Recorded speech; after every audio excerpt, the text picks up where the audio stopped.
Jadi Allah bertanya kepada semua ruh, wahai semua ruh, bukankah aku Rabb kalian? Lalu Imam Ibnu Katsir, murid Ibnu Taimiyah dan Ibnu Qayyim, murid Imam Salafi, mengatakan dalam sebuah riwayat yang dia nukil bahwa yang pertama menjawab itu adalah ruh Nabi Muhammad sallallahu alaihi wasallam. Ruh Nabi Muhammad ini disebutlah Nur Muhammad sallallahu alaihi wasallam. Assalamualaikum warahmatullahi wabarakatuh.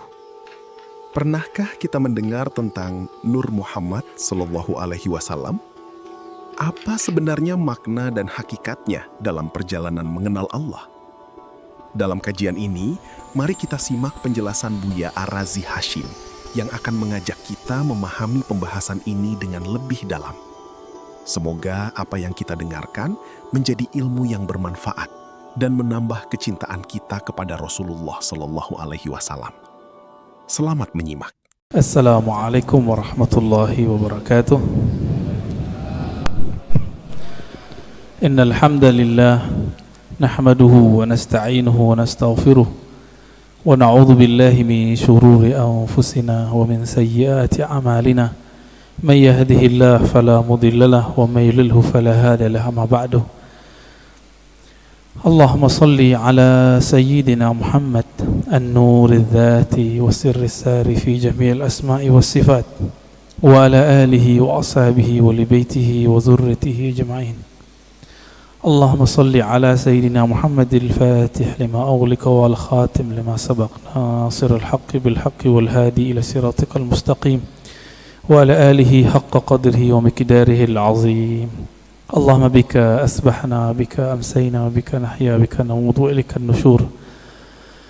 Bapak, Ibu, Saudara amikan Allah, alhamdulillah kita masih dapat menikmati masjid. Nabi mengatakan, jika engkau melihat ada orang memakmurkan masjid, falyashhad lahu bil iman, maka bersaksilah bahwa dia adalah orang yang beriman.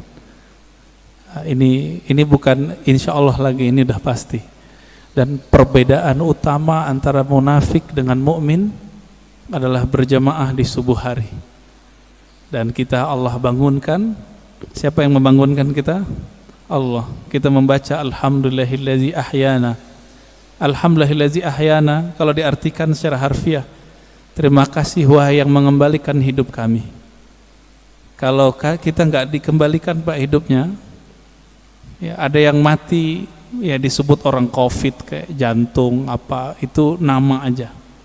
Tapi sebenarnya itu adalah kudrah iradah Allah yang berlaku. Bapak Ibu Saudara makan Allah, tema kita tentang Nur Muhammad ya. Nur Muhammad sallallahu alaihi wasallam salah satu tema yang hari ini banyak orang menganggapnya bid'ah. Padahal ini adalah kajian ulama-ulama, baik yang pro dengan kajian-kajian ilmu qalbu yang kita sebut tasawuf, ataupun yang anti, baik ulama yang disebut salafi ataupun asy'ari sufi. Sebagai contoh, Imam Ibnu Qayyim tidak keberatan menyebut istilah ini dengan Nur Muhammad sallallahu alaihi wasallam. Apalagi Imam Ghazali, apalagi Imam Ibnu Athaillah Sakandari pengarang Hikam, apalagi imam-imam sebelumnya. Ada seorang imam yang lebih awal semasa dengan Bukhari dan Muslim bernama Al-Imam Al-Hafiz Al-Hakim At-Tirmidzi. Jadi ada dua Tirmizi. Imam Tirmizi pengarang Sunan Tirmizi. Sunan Tirmizi itu nama asli kitabnya Al-Jami' As-Sahih, kumpulan hadis sahih menurut Imam Tirmizi. Tapi nama kecil beliau ya Abu Isa, nama kunyahnya, panggilannya. Ada Tirmizi kedua, ahli hadis, ahli qalbu, bernama Al-Hakim At-Tirmizi. Sekampung semua mereka.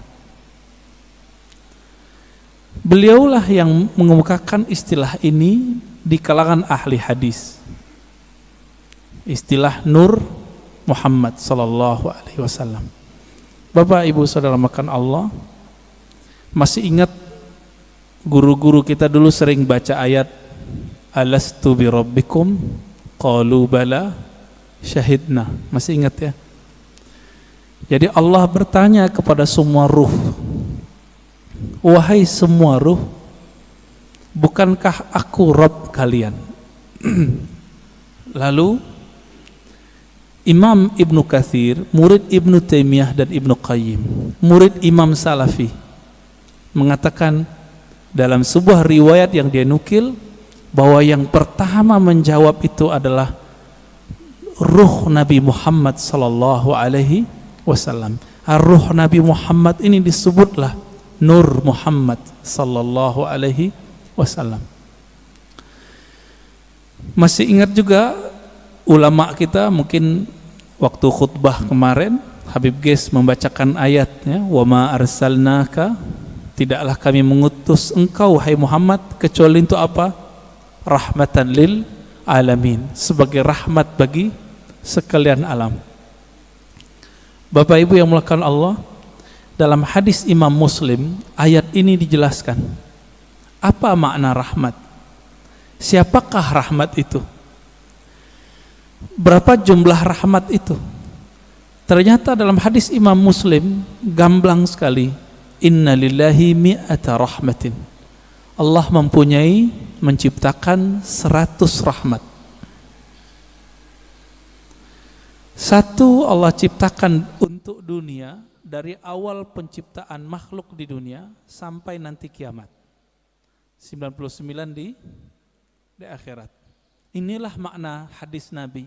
Beliau mengatakan setiap nabi ada punya doa mustajab.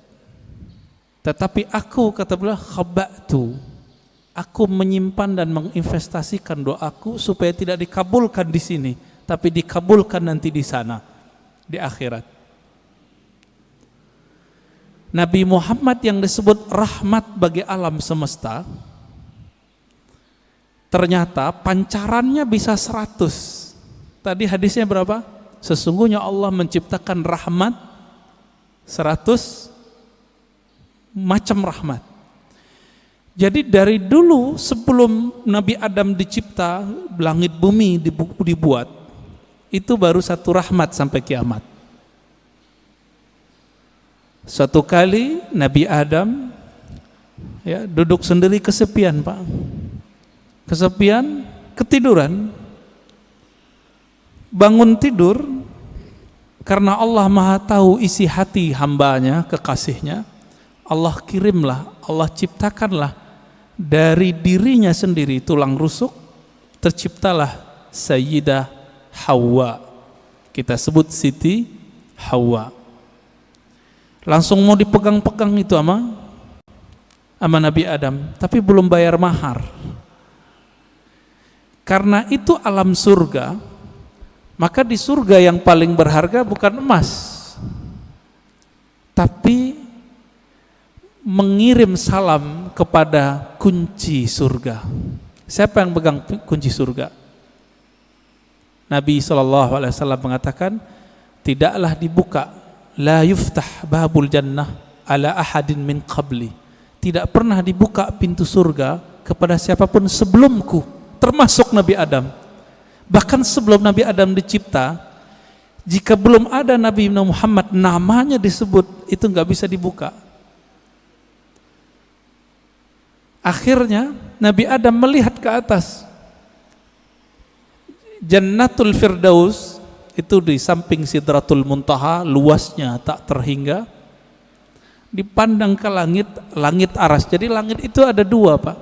Ada langit yang di atas bumi, ada langit arash, disebut Illiyin. Baru dengar ya? Ada langit lagi di atas itu. Itulah makom para nabi-nabi nanti di sana. Ketika Nabi Adam memandang ke arash, terlihatlah di singgasana aras itu. Jadi aras itu artinya singgasana, istana. Terlihat di situ nama La ilaha illallah Muhammadur Rasulullah. Maka Nabi Adam ketika ditanya oleh Allah, mana maharmu wahai Adam? Beliau bersalawat kepada yang ada namanya, Allahumma salli ala Muhammad, atau di riwayat lain sallallahu ala Ahmad. Allahumma salli ala Ahmad, karena belum lahir fisiknya disebut Ahmad. Lalu dikatakan dalam riwayat Imam Tirmizi, Imam Al-Hakim ya, Imam Al-Hakim An-Naisaburi dalam kitabnya Al-Musadrak, dan menurut beliau hadis ini sahih. Apa kata beliau? Allah bertanya kepada Nabi Adam, sedangkan Allah tanpa nanya sebenarnya sudah tahu. Ini hanya dialog antara hamba dengan Allah Subhanahu wa taala. Apa kata Allah? Hei Adam, kenapa kamu bisa bersalawat kepada Muhammad? Kamu tahu dari mana Muhammad? Jawaban Nabi Adam, ya Rabb, ketika aku memandang ke langit arasmu, aku memandang di situ ada nama Muhammad setelah namamu. Maka aku pastikan, aku yakini pasti itu orang lebih mulia dariku. Lalu aku bersolawat kepadanya. Jadi lebih tua Nabi Adam atau Nabi Muhammad? Kira-kira lebih tua mana Pak? Secara biologis tua Nabi Adam, tapi secara nur lebih tua Nabi Muhammad SAW. Lalu Allah mengatakan, laula Muhammad ma khalaqtuka ya Adam. Kalau bukan karena Muhammad itu wahai Adam, aku tidak pernah ciptakan engkau. Inilah makna karena Nabi Muhammad, Nabi Adam dapat rahmat.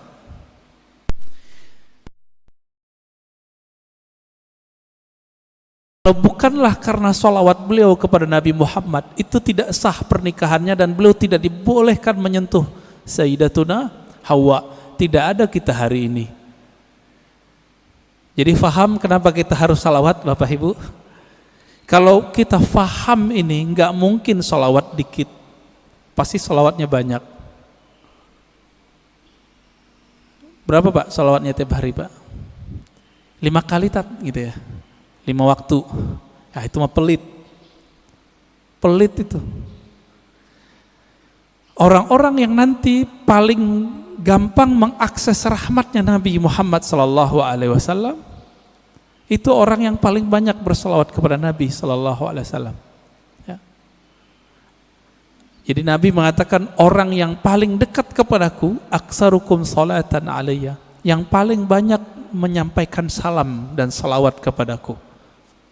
Itu sebabnya ulama kita, guru-guru kita yang saleh, wali-wali Allah mulia, itu kalau salat tiap hari ada yang 313 minimal. Sallallahu ala Muhammad, sallallahu ala Muhammad.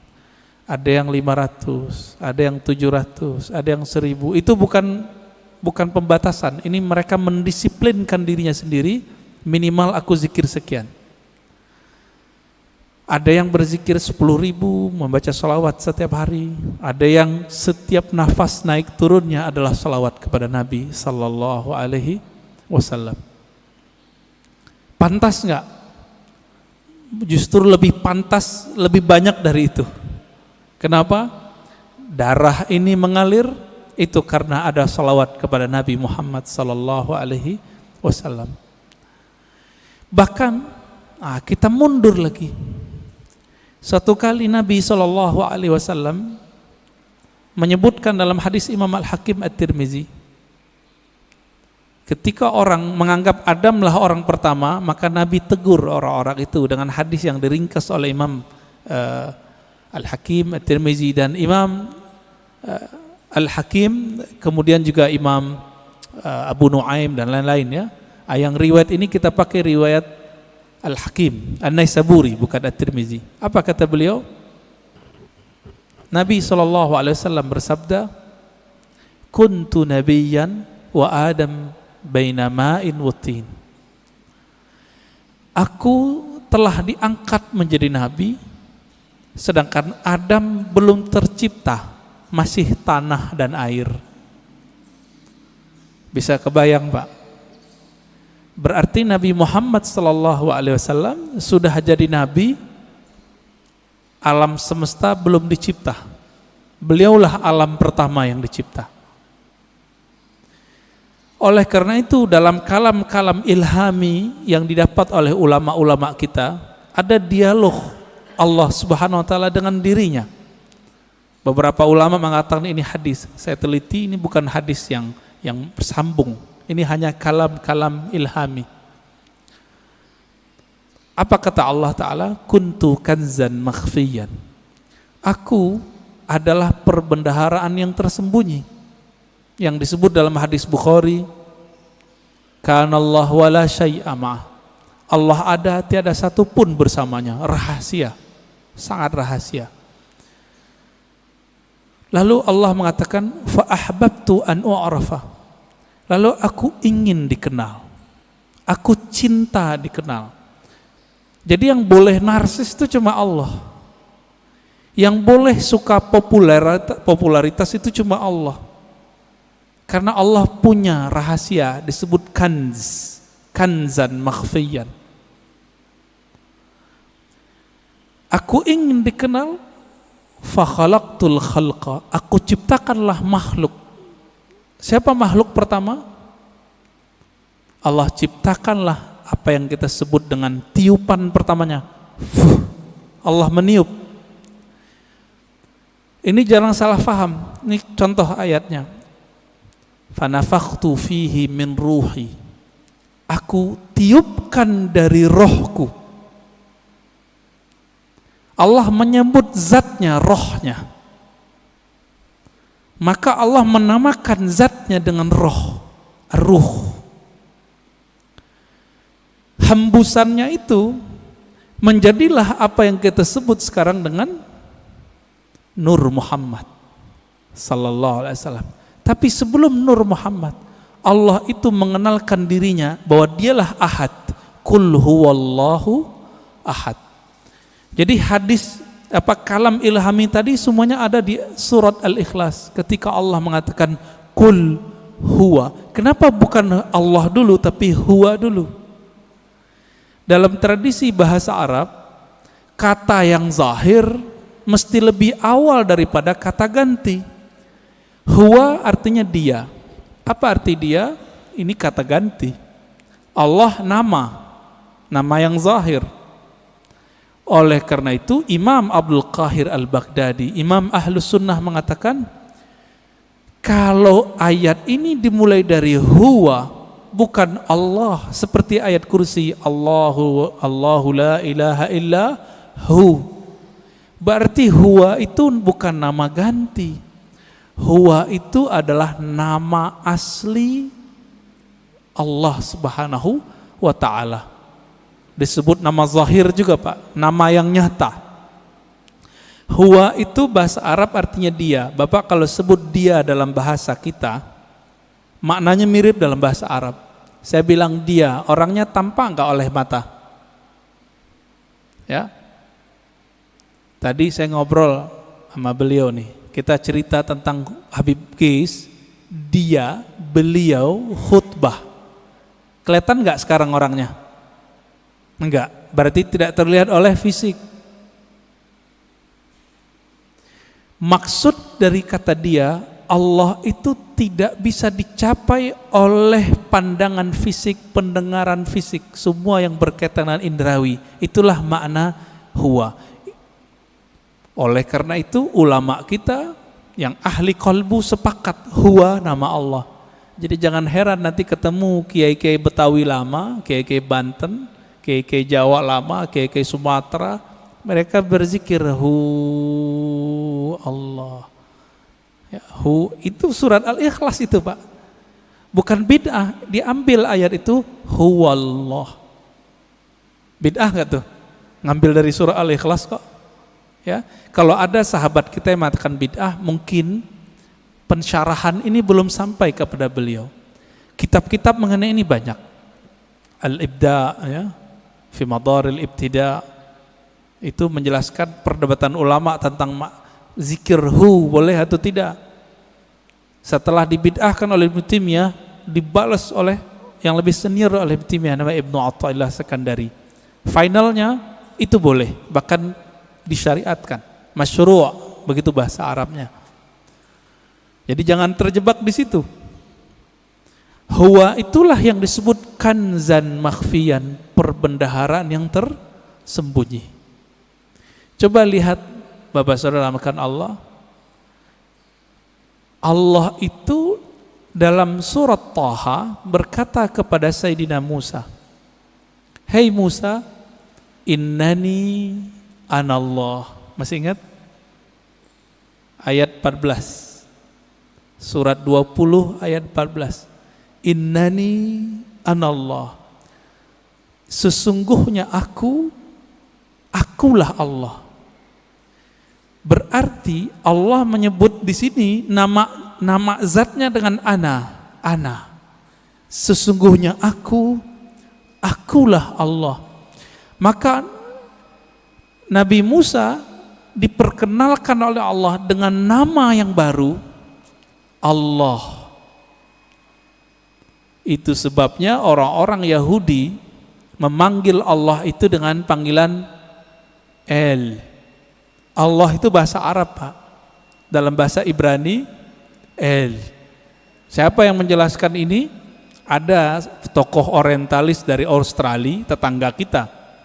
Namanya Arthur Jeffrey. Bisa 19 bahasa, Pak. Tapi sampai mati dia nggak percaya Quran dari Allah. Meneliti Quran, meneliti hadis, tapi nggak percaya bahwa Al-Quran dari Allah. Emang hidayah itu nggak masuk ke akal, hidayah itu masuk ke kolbu. Jadi kalau Bapak ngaji, diakal-akali, itu dalam pikirannya nolak terus tuh apa yang saya katakan dari awal sampai sekarang. Maka kalau ngaji, jadikan akal itu tunduk kepada kolbu. Kolbu itu mainnya dengan rasa.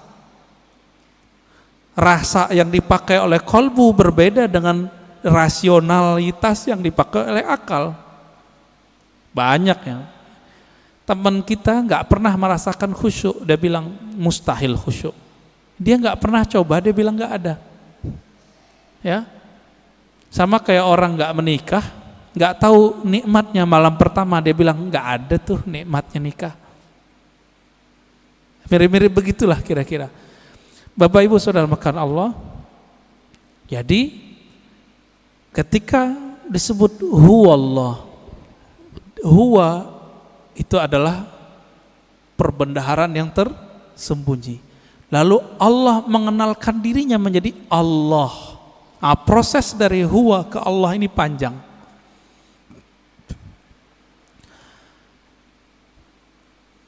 Karena Allah ingin dikenal, maka Allah meniupkan dari ruhnya. Tiupan inilah yang disebut dengan tiupan yang bernama Ahmad. Ya, Ahmad itu cahaya yang terpancar darinya disebut cahaya Nur Muhammad. Begitu ulama kita menjelaskannya. Inti dari Ahmad itu adalah nurnya.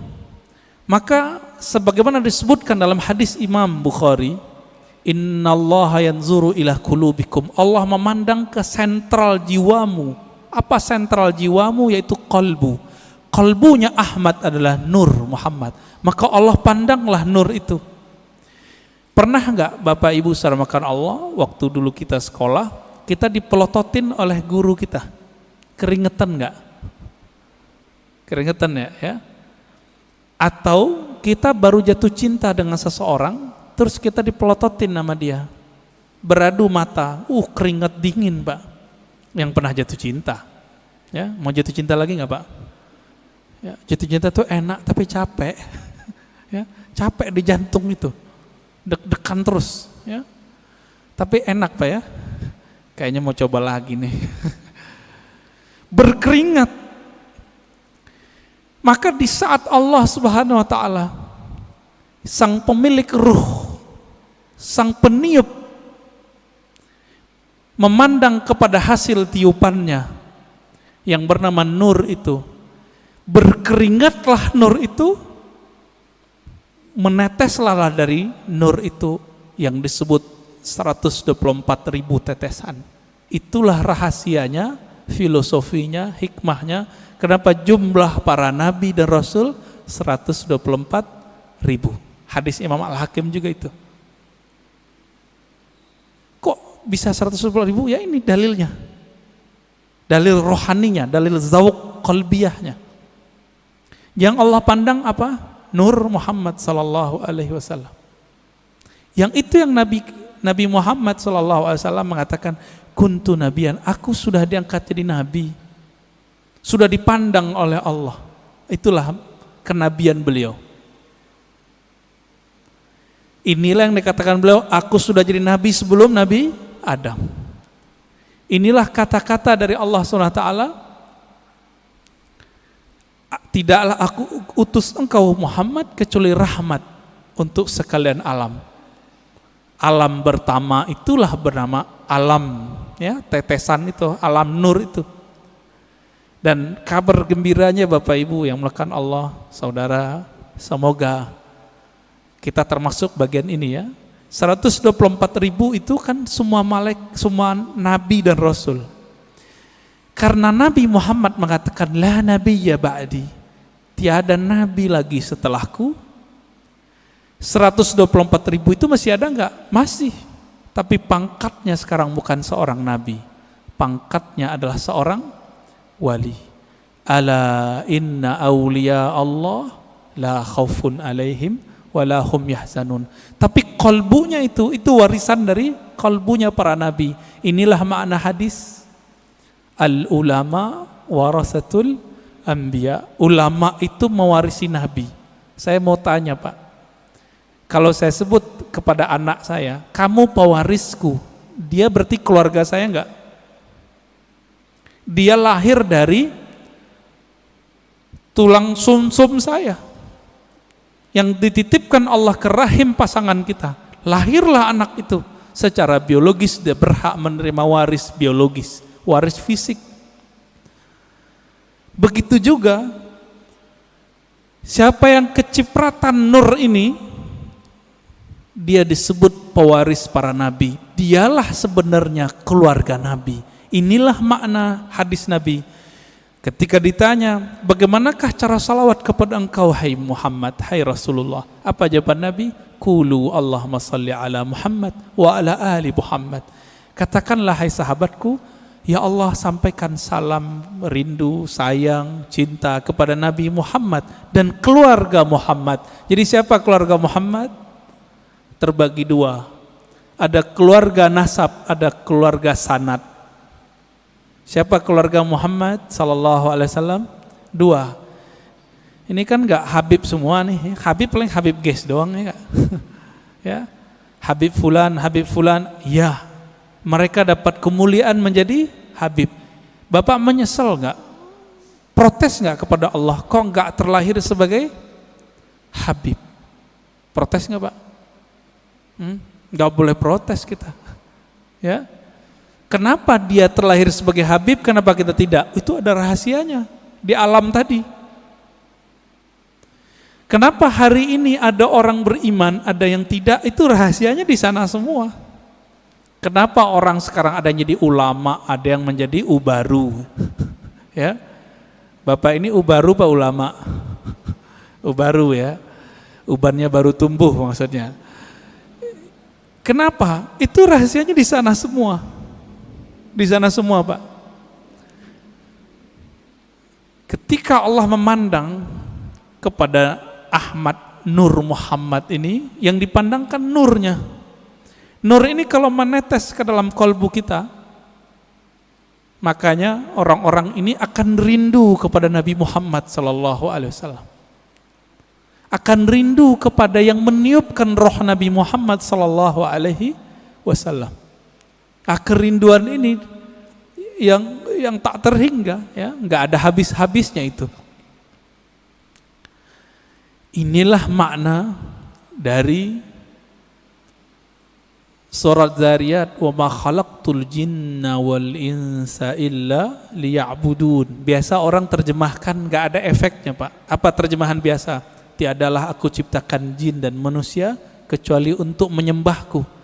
Wah, itu mah biasa terjemahannya. Kita terusin. Menyembah itu artinya menjadikan diri kita budaknya. Menjadikan diri kita manut kepadanya. Bapak, maukah mengikuti seseorang yang kita nggak kenal dia? Mau nggak? Mau nggak? Nggak mau. Kenapa kita nggak mau? Ya, gue nggak kenal, ngapain ikut kan gitu. Yang saya ikuti, yang saya kenal bahwa dia mempunyai wibawa kepemimpinan, wibawa apa tertentu lah. Kalau nggak kenal, untuk apa? Maka makna liya'budun, tidak aku ciptakan jin dan manusia kecuali untuk menyembahku. Ibnu Abbas, ini saya sering sampaikan, mengatakan ya'budun artinya mengenal aku. Tidaklah aku ciptakan engkau jin dan manusia kecuali untuk mengenal aku. Orang kalau kenal Nabi Muhammad baru mencintai Nabi Muhammad. Orang kalau kenal Rabbu Muhammad, pencipta Nabi Muhammad, baru menyembah Allah Subhanahu wa ta'ala. Kita karena memandang kekasih kita, pasangan kita, kita jatuh cinta kepadanya, lalu kita siap bersamanya. Kita siap menghabiskan apa yang kita punya untuknya. Ini enggak kenal Allah, pantas susah tahajud. Enggak kenal Allah, pantas susah baca Quran. Enggak kenal yang nurunin Quran, gimana menikmati surat cinta dari Allah? Setiap Allah mengatakan, ya ayyuhallazina amanu, itu panggilan cinta, Pak. Hei orang-orang yang percaya kepadaku. Itu panggilan cinta itu. Ini tanya nih bapak-bapak yang dulu belum ketemu handphone, jatuh cinta dulu, kirim surat sama kekasih. Gimana, Pak? Surat, baca suratnya gemetar nggak? Gemetar. Ibu-ibu tanya di belakang, dapat surat cinta pertama bisa nangis loh. Disimpan rapi-rapi di lemari. Kalau supaya nggak ketahuan sama orang tua, disimpan ya di bagian tertentu. Nggak bisa juga, kata ustadz kita, disimpan di hati, ustadz. Ya, begitu. Kalau kita bisa menghargai surat cinta dari kekasih fisik, kekasih biologis, sedemikian rupa, kenapa tidak bisa menghargai surat cinta ini melebihi itu? Ini kan aneh. Berarti nggak kenal kepada yang mengirim surat cinta. Karena tidak kenal, apa yang terjadi? Kita meremehkan surat itu. Bapak Ibu Saudara makan Allah, ini baru sekelumit kita cerita tentang Nur Muhammad sallallahu alaihi wasallam. Nah, Bapak itu dapat tuh pancarannya, makanya bisa sholat subuh di sini, mau bangun, dapat kepercik, Pak. Cuma kepercik bagian keberapa saya nggak tahu. Itu yang ahli Nabi Muhammad dan pewaris Nabi Muhammad yang paling utuh, yang disebut Al-Imam Al-Mahdi.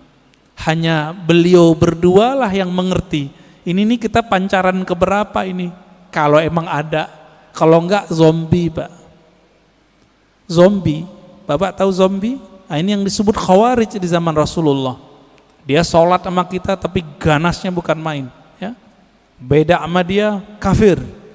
Ya, beda dengan amalannya musyrik. Berpakaian agama, tapi Nabi mengatakan Al-Quran yang dia baca tidak tembus sampai ke dadanya. Gak dapat nur deh.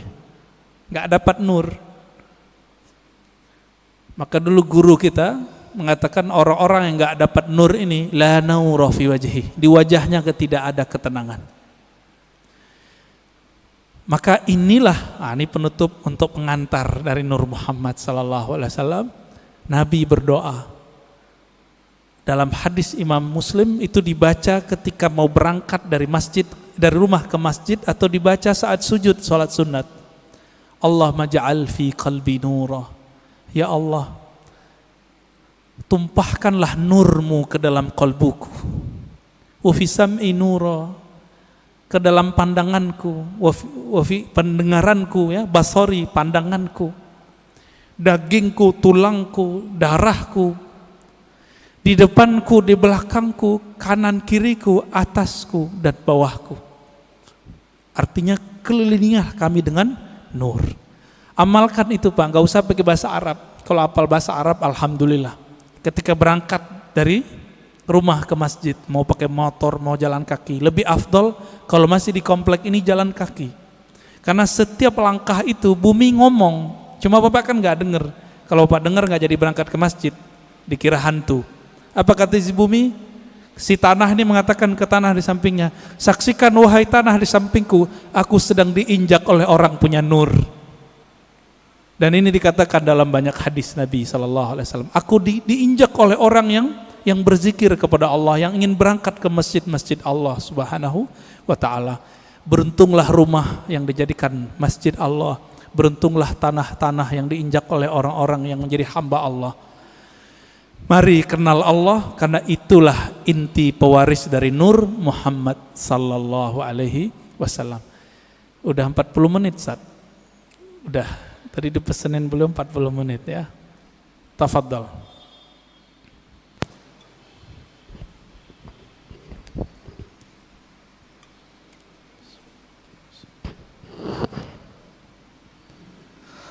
Alhamdulillahirabbil alamin. Terima kasih Pak Buya atas materinya. Dari para jamaah, hari ini ada yang bertanya tentang mengenal Nur Muhammad sallallahu alaihi wasallam.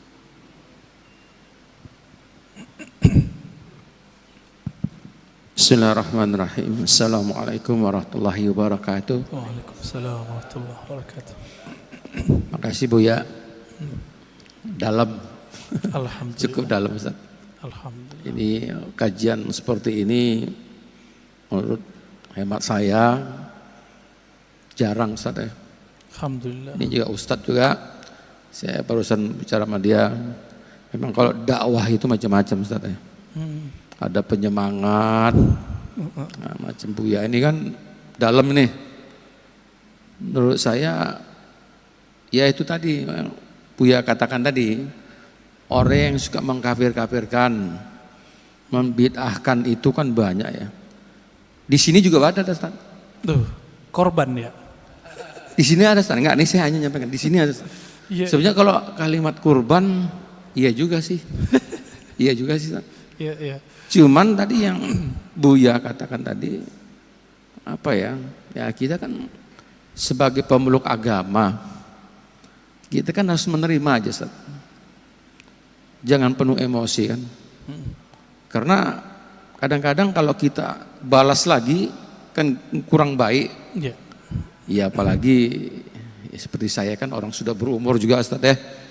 Jadi ya cukuplah mengangguk-angguk kepala. Yang penting satu Ibu ya, ilmu yang saya dapatkan itu bertambah terus setiap hari. Pertanyaan saya Ustaz, Pak Buya, yang saya katakan ini tadi, orang-orang yang suka membid'ahkan itu, tapi saya lihat jarang melihat mengaji, tapi nggak tahu lah ya, mungkin bisa aja dia di Google dan lain sebagainya. Pertanyaan saya ini, orang yang selalu melihat Google itu, dia ambilnya dari sumbernya dari situ aja. Terus kadang kan berargumen di WA.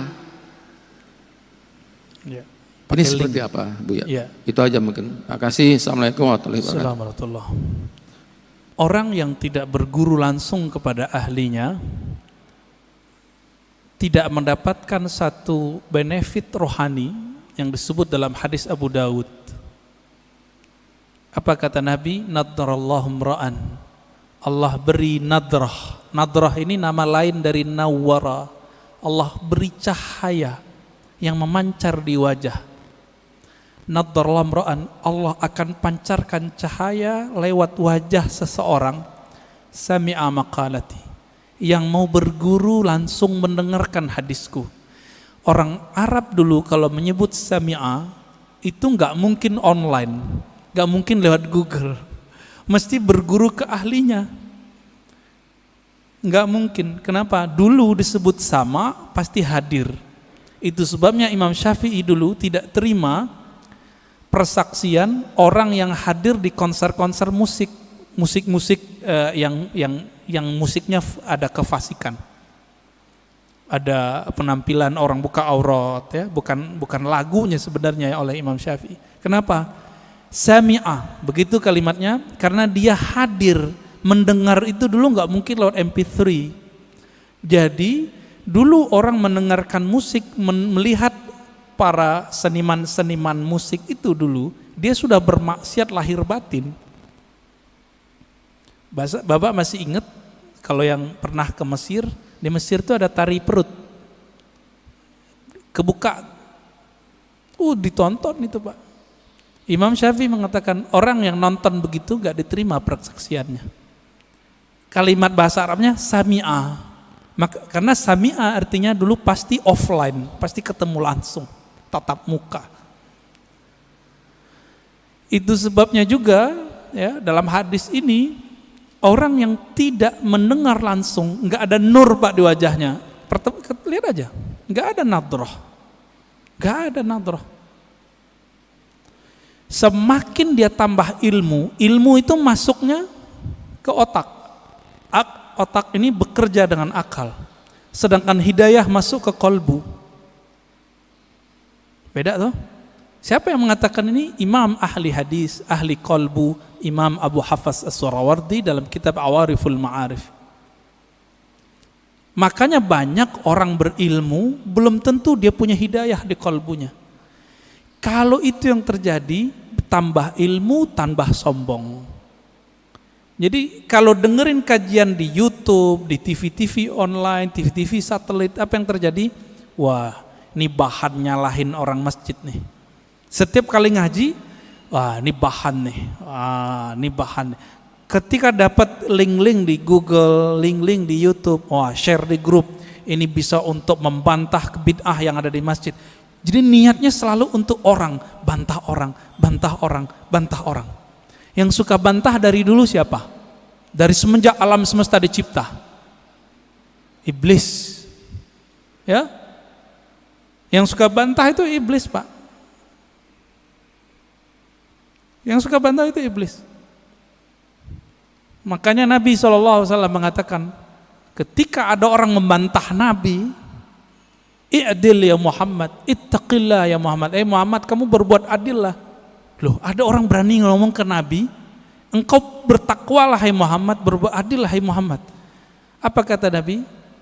Akan muncul dari orang ini, akan muncul dari kelompok dia, sekelompok orang yang jika baca Quran dan Sunnah, padahal dia lancar baca Quran dan Sunnah, link-linknya lancar Pak, tapi tidak tembus imannya ke dalam kalbunya.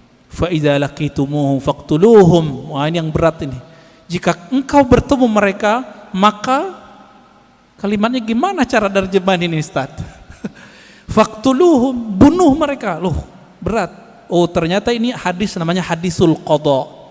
Hadis mahkamah pengadilan. Jika diperintahkan oleh pimpinan negara kita perangi orang itu, kita wajib perangi. Sama dengan hadis mengenai penghina Rasulullah, jika itu ditetapkan oleh pemimpin boleh, baru boleh, nggak boleh ustadz yang mengatakan. Jadi misalnya nih bapak nih kan dapat meme sekarang, aku penggal lehermu wahai penghina Nabi, itu orang jahil, nggak boleh ngomong begitu. Kenapa? Hadis mengenai memenggal, membunuh orang penghina Rasulullah SAW, hadisnya cuma hasan. Dan ini bertentangan dengan kisah Nabi waktu di Taif. Nabi dihina, bukan lagi dibuat gambarnya, dihina, dilempar di Taif. Apa kata Nabi? Hancurkan Taif atau selamatkan Taif? Selamatkan ya Allah, semoga keturunan mereka beriman kepadaku. Jibril datang, apa kata Jibril? Ya Muhammad, maukah engkau aku hancurkan negeri Taif? Satu kali tiup, satu kali kibas, habis Taif, Pak. Karena Jibril punya sayap, sayapnya dibuka, ketutup langit dan bumi. Tinggal dikibas. Tapi Nabi Muhammad bilang apa? Di sini saya tahu, tambah mengenal sosok Nabi Muhammad, ternyata beliau lebih berkualitas tinggi dibandingkan Jibril.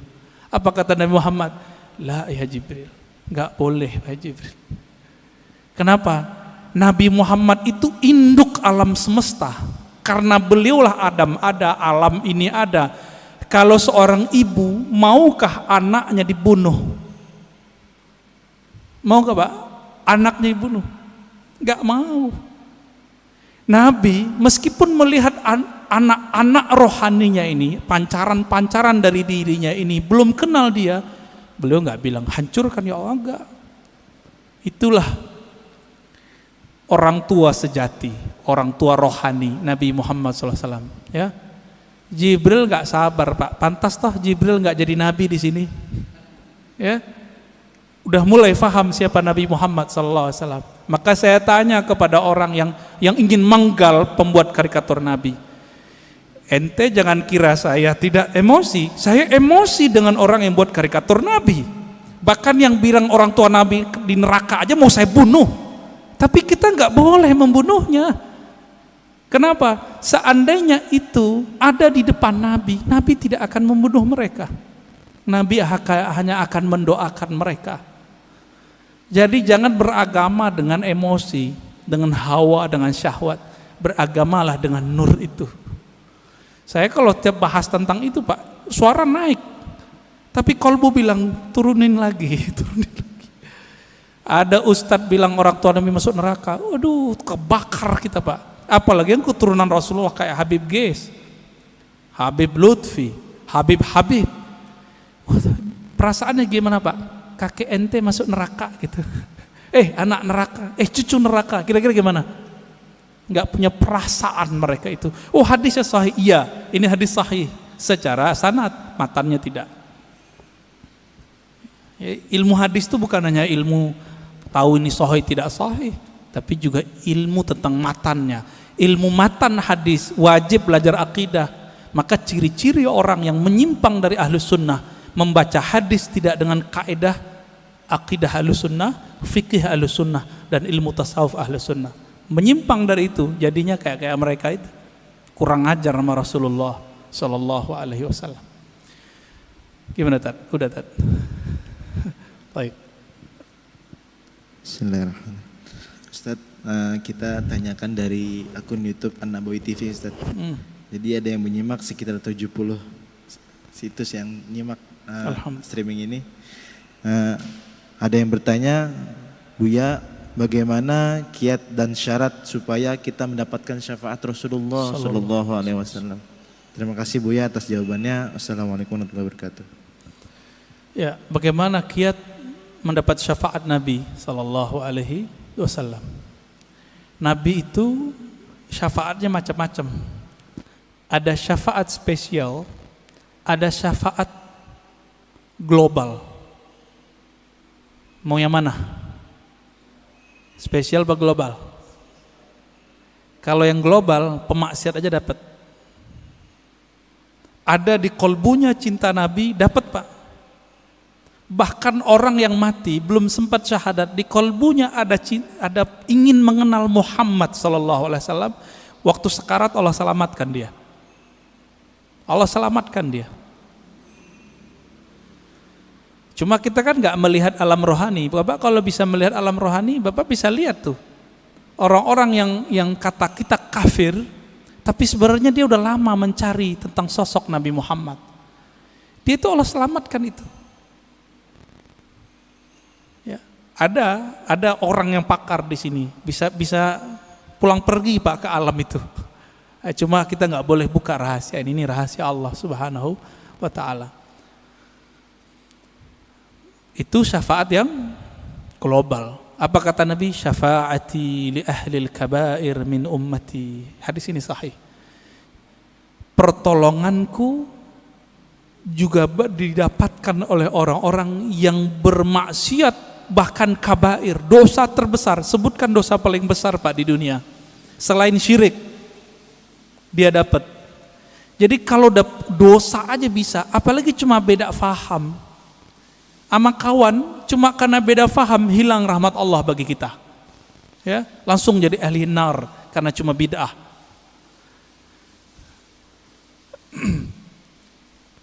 Tapi ada yang spesial. Siapa yang spesial ini? Apa kata Nabi sallallahu alaihi wasallam? Ya. Aulan nasbi aksaruhum salatan aliyah. Orang yang paling spesial nanti di sampingku, yang aku cari mereka nanti adalah mereka-mereka yang paling banyak menyampaikan salam dan salawat kepadaku.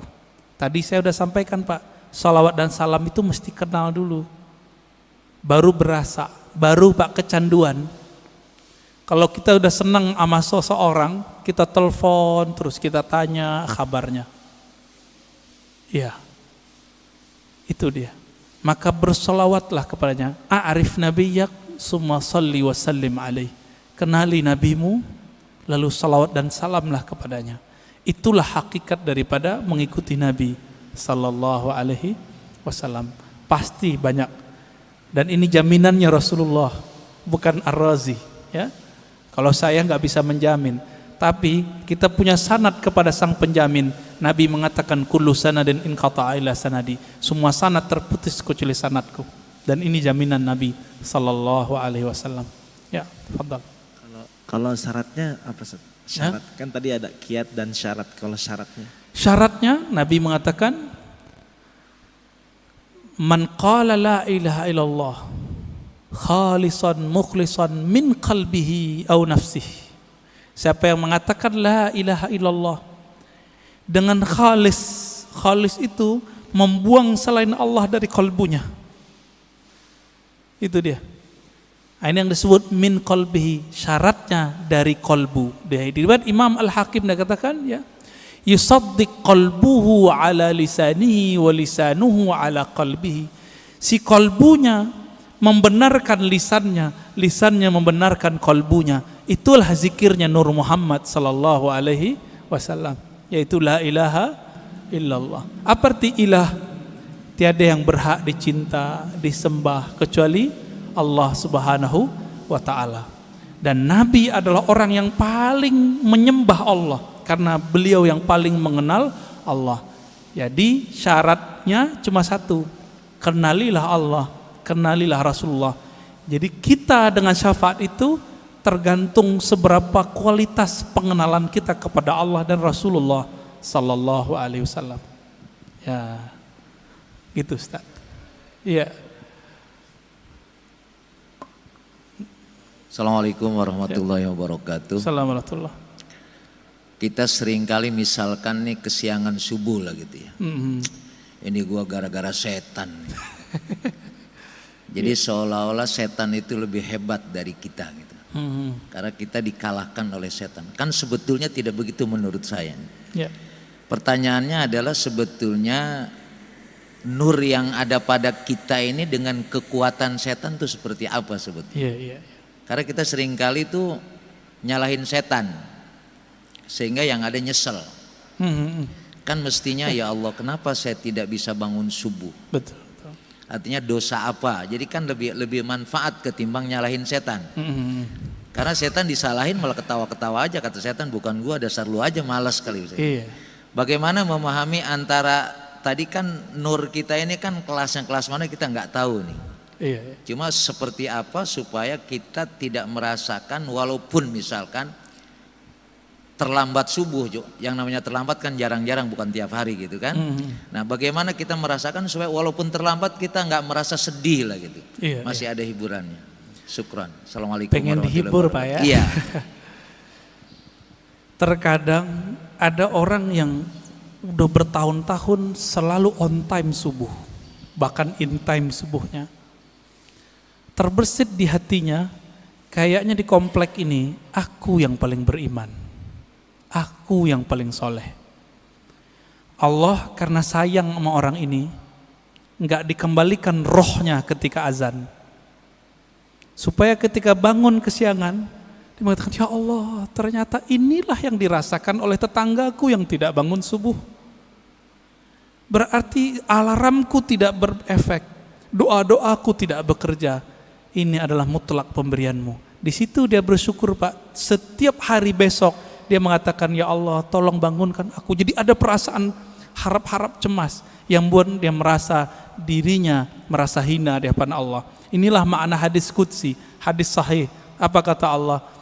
Ya ibadi, fa illam tuznibu. Hai hambaku, jika engkau tidak merasa berdosa, tidak merasa hina di hadapanku, tidak merasa lemah di hadapanku, aku akan datangkan generasi baru yang mereka merasa berdosa. Jadi dosa itu merasa apa enggak, itu aja. Banyak orang berdosa apa enggak merasa. Lalu mereka minta ampun kepadaku, lalu aku ampuni mereka. Untung, Pak, ketika bertahun-tahun on time, ada perasaan itu. Karena ada sebuah hadis. Ini hadis bukan untuk orang tapi untuk kita. Apa kata Nabi? 2 sholat yang berat bagi orang munafik, yaitu al-isya was subuh. Isya dan subuh, hadis Bukhari. Akhirnya setan bilang, tuh tetanggamu munafik loh. Jadi setan ini jangan salah, Pak. Setan itu pernah berdebat dengan Allah. Jadi ilmunya tinggi. Ilmunya tinggi. Nggak cukup dengan ilmu-ilmu kita yang standar. Bapak ini misalnya udah jadi kiai. Itu setannya punya ilmu di atas kiai itu. Lalu gimana? Kita harus punya perangkat senjata yang bisa menaklukkan itu. Masih ingat kisah Nabi Musa? Nabi Musa didatangi, hadis Sahih Bukhari, didatangi oleh Adam. Saya pernah cerita di sini kalau nggak salah. Oh belum kali ya, ini kan baru yang kedua ya. Apa kata iblis? Hei Musa, ente kan kalimullah, orang yang dialog dengan Allah. Ya, bilang dong ke Allah, aku mau tobat nih. Iblis pernah kepikiran mau tobat. Karena iblis udah ditunjukin neraka itu kayak gimana, Pak. Iblis loh ya. Jadi iblis aja kepikiran mau tobat. Masa orang maksiat gak pikiran tobat? Lalu apa kata Musa?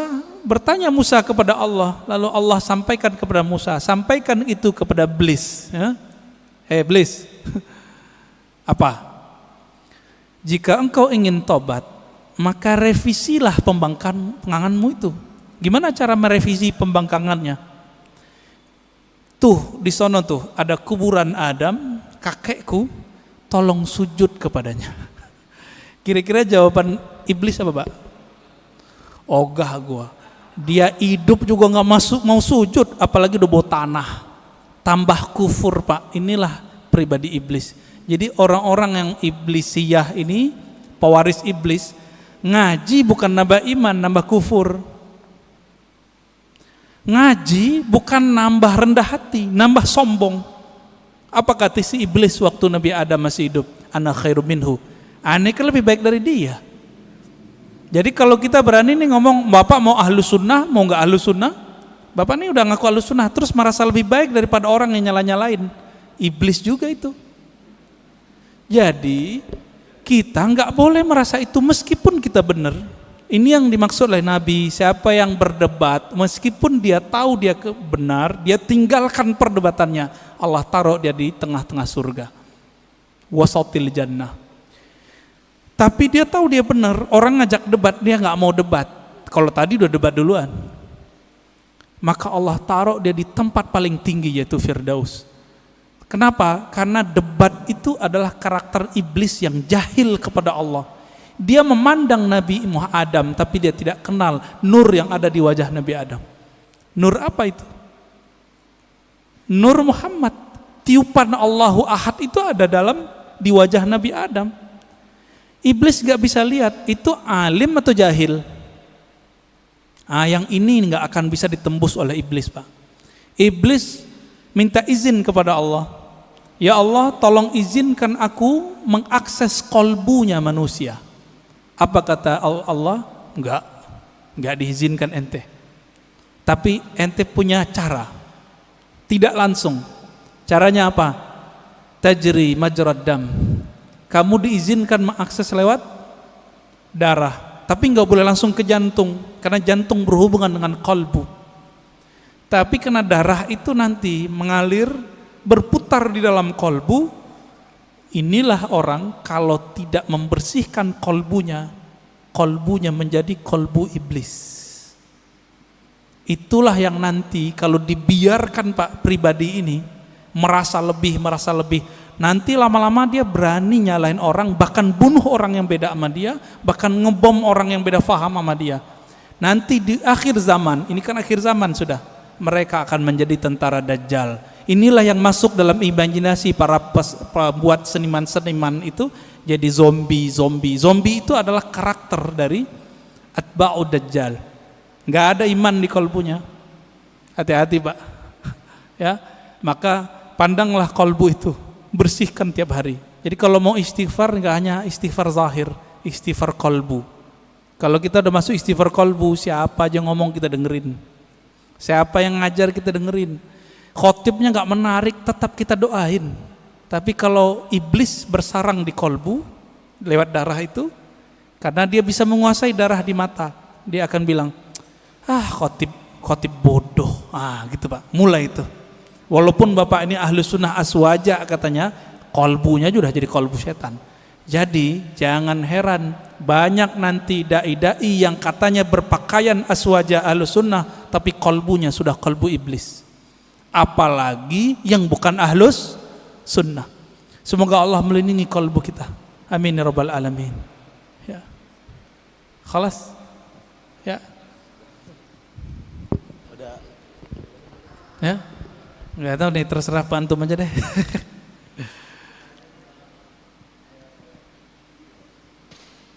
Bulan depan aja lagi Pak ya.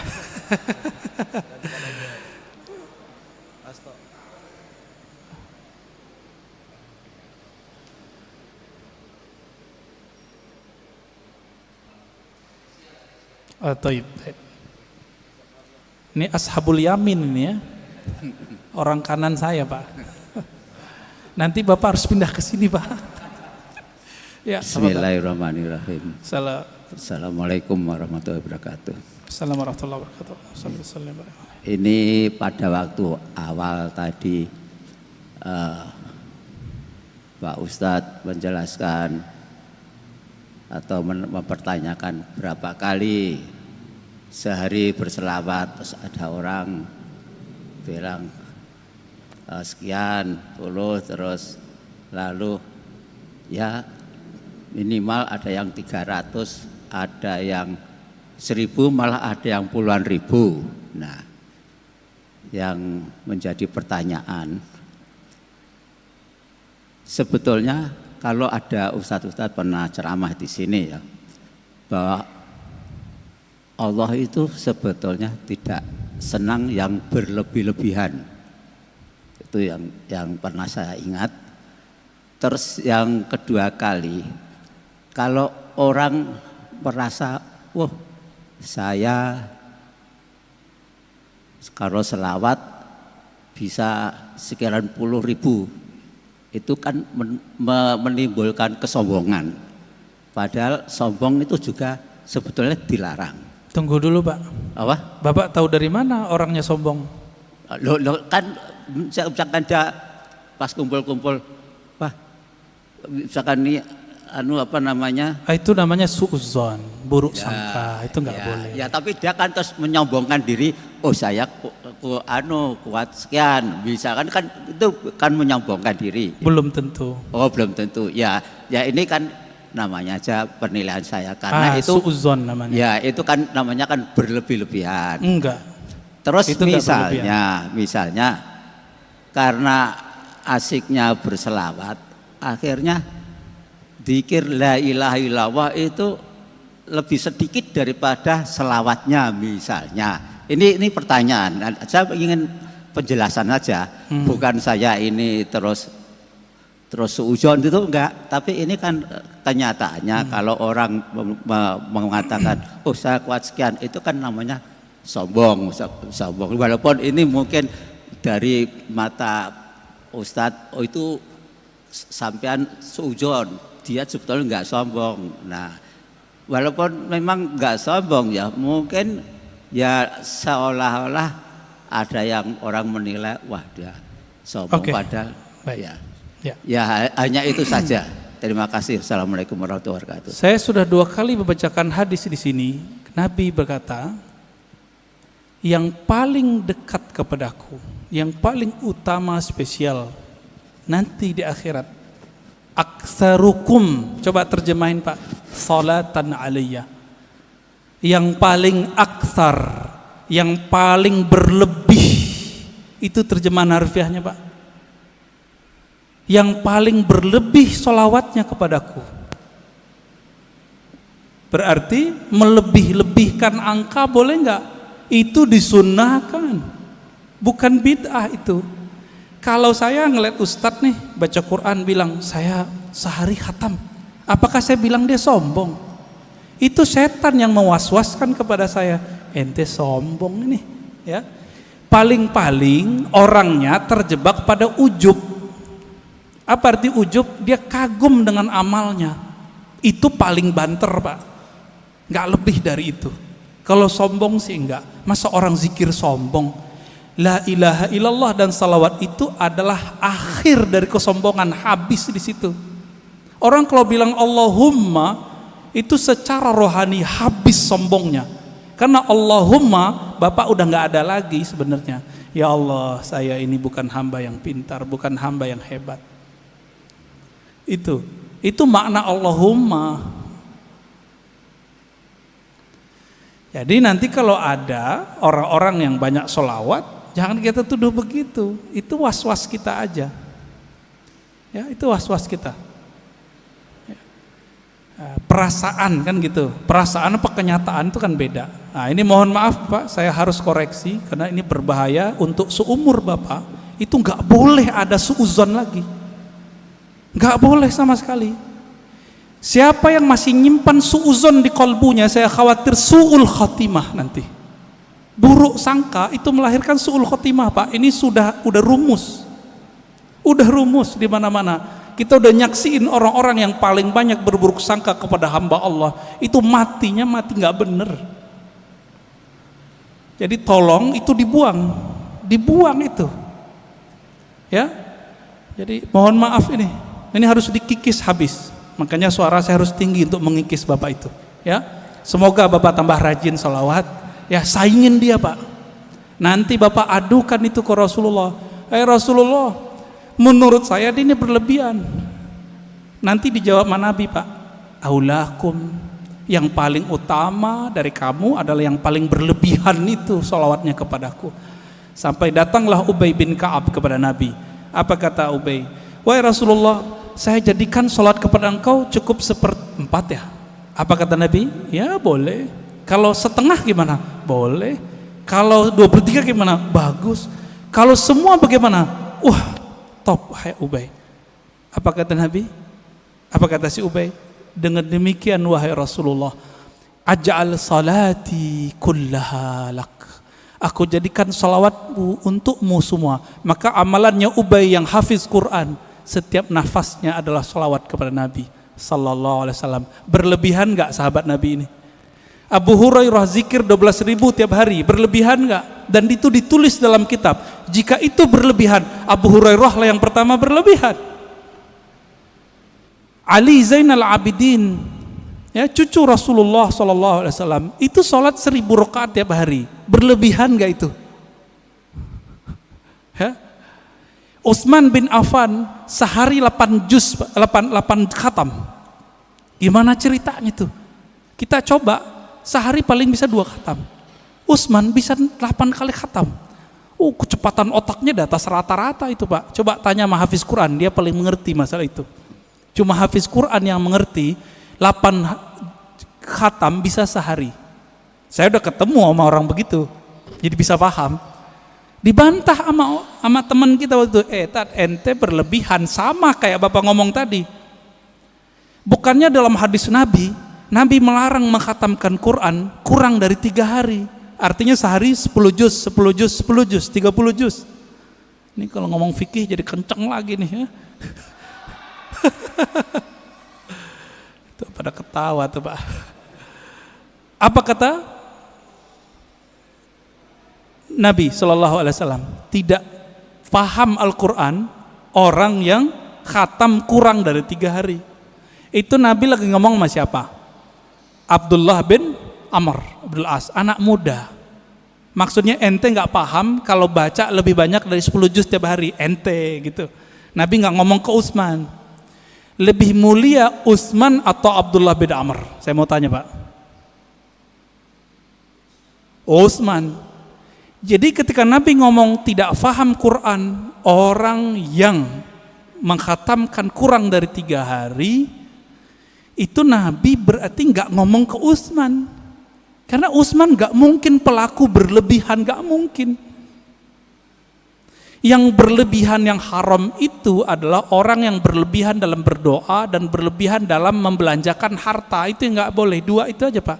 Adapun salawat, zikir dan Quran, Bapak mau lebih-lebihkan, Allah belum cukup dengan itu. Ya, jadi tolong hati-hati dalam meletakkan persepsi kita, jangan ditaruh itu sebagai standar kebenaran.